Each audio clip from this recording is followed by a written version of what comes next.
Wa alaikum assalam wa rahmatullahi wa barakatuh.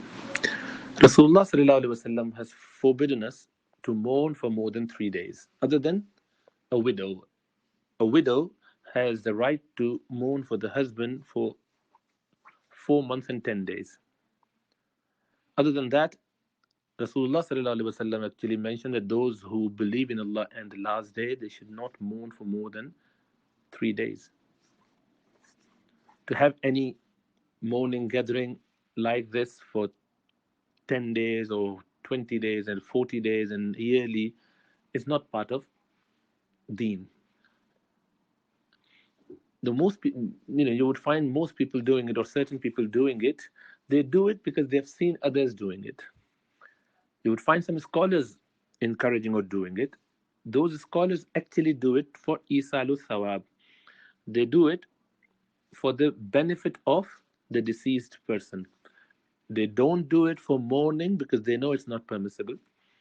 They say that, oh, you know what, just for the sake of organization, make it a point that people should come on certain days so that we get enough recitation as part of our attributing the rewards or sending the rewards to the deceased person. So this is just a way of organization. Then the problem is now that it has become so much of an issue that even those scholars who initially permitted or who allow it, they consider now it to be not the right thing to do. Why? Because it has become a big problem, and people are abusing it. They tend to hold a lot of gatherings where people take time off from work, which is not needed at all, and they get it early off from work back home, and they don't even recite an ayah of Quran. Rather, standing outside, bringing their family in, the sisters or the women, they're reading something, man is standing outside and having chit chat on politics or different things. That is not what was behind the permissibility or allowance from certain scholars. Now, if you ask people, they would consider it to be a must. If you don't do that on 10 days or 40 days, they would consider it to be a wrong thing.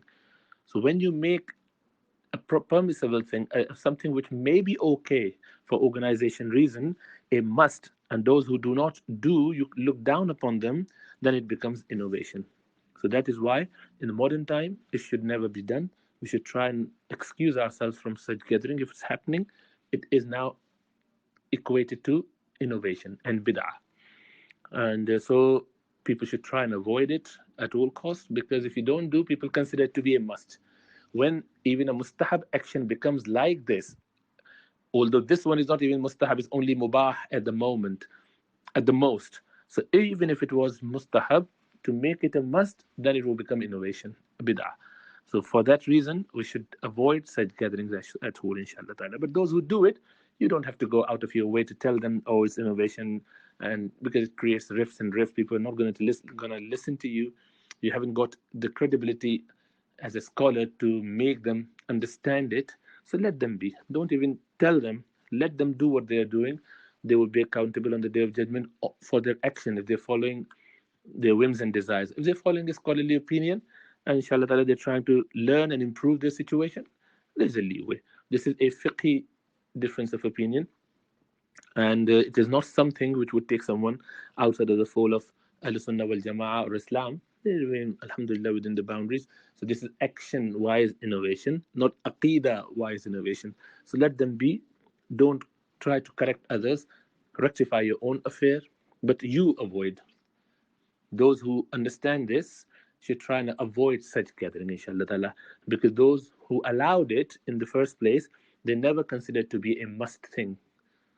They did it only to make this isalu thawab easy, and gather people on a certain day would be easier from management point of view.